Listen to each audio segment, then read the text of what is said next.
Good morning, ladies and gentlemen. We are delighted to know you've chosen AFRIQUE Media to inform you this morning. It's the press. Today we'll be giving you papers from Africa and beyond the continent. Our first stop will be in Zambia. We'll be looking at Sunday Post. According to the paper, Zenga Cultural Association Chairperson Stephen Wele has commended President Michael Sato's decision to withdraw recognition of Evanson Momba as Senior Chief Kalendawolo of the Zenga people of Petauke District. In another development, the Zambia National Building Society says its former Managing Director Noriana Moniku is not entitled to her full benefits because her removal, which was in public interest, was a disciplinary in nature. Monaco last month sued the Zambia National Building Society, ZNBS, for breach of employment contract. Visit Sunday Post Zambia for more information. Taking you to South Africa, we'll be looking at Business Day. Business Day South Africa reports that South African platinum miners hope to ramp up output from their operations in Zimbabwe as production at home falls to 11-year lows caused by illegal strikes, work stoppages, and a growing burden of red tape. Zimbabwean Finance Minister Tendai Biti, by contrast, said the country's mining sector had become the anchor driver of Zimbabwe's economy. The paper also writes that farmers in the Western Cape are predicting that between 20% and 30% of farm laborers could lose their jobs if the government raises minimum wage as a result of labor unrest on farms. Still in South Africa, we'll be looking at Daily Dispatch. According to the paper, some of the ANC's Eastern Cape Executive Committee members have been accused in top-level party reports of manipulating and abusing the party's nomination processes ahead of last year's government elections.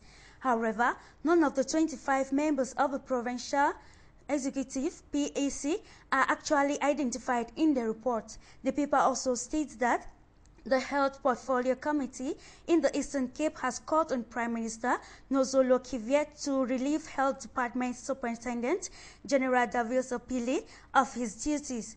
Report says Pile had demonstrated very little capacity to manage, particularly his own managers. Pile's 5-year contract with the department ends in January 2013. Taking you to Cameroon, we're looking at the Post newspaper. According to the Post newspaper, President Paul Biya has promised to run for the 2018 presidential elections.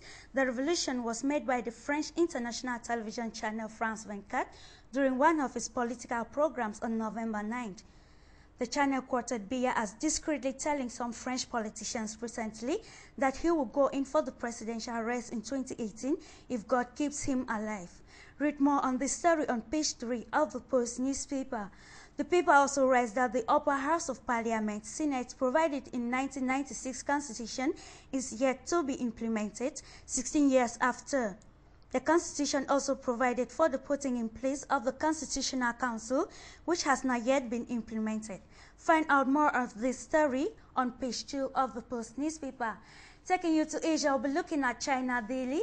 According to China Daily, China and Cambodia on Sunday agreed that the South China Sea issue should not be a stumbling block for relations between China and the Association of Southeast Asian Nations.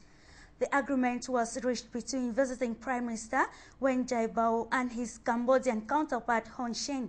The paper again writes that foreigners living in China for 10 consecutive years may be eligible for a green card according to a proposed draft regulation.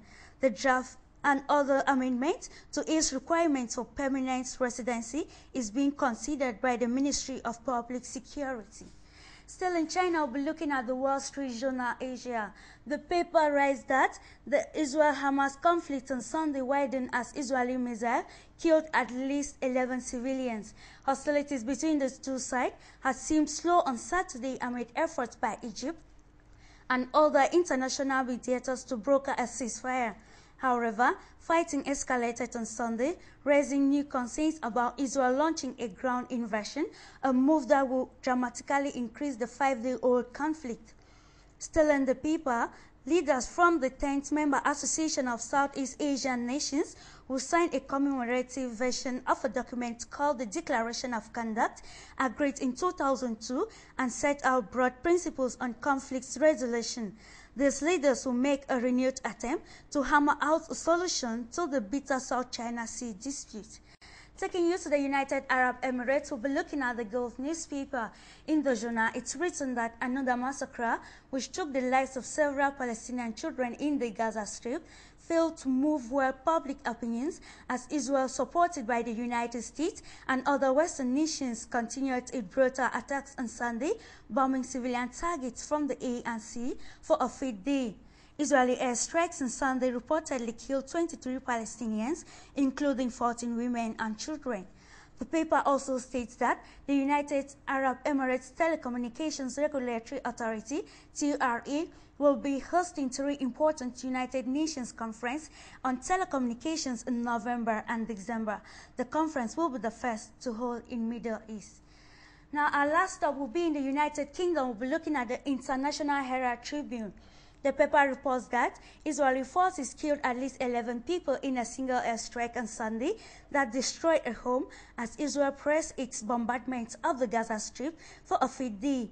The airstrike is reported to have been the deadliest operations to date and will no doubt weigh on negotiations for a possible ceasefire. Prime Minister Benjamin Netanyahu warns of a significant expansion in the onslaught, which has already killed more than 50 people. The paper again states that U.S. President Barack Obama on Sunday opened a 3-country post-election swing through Southeast Asia designed to heighten the growing importance of the region of American foreign policy as it remains partly focused on the fighting in the Middle East. This is where we draw the curtains for the press today on your Pan-African television. Don't go away. Do stay on AFRIQUE Media or follow our programs online on www.afriquemedia.tv.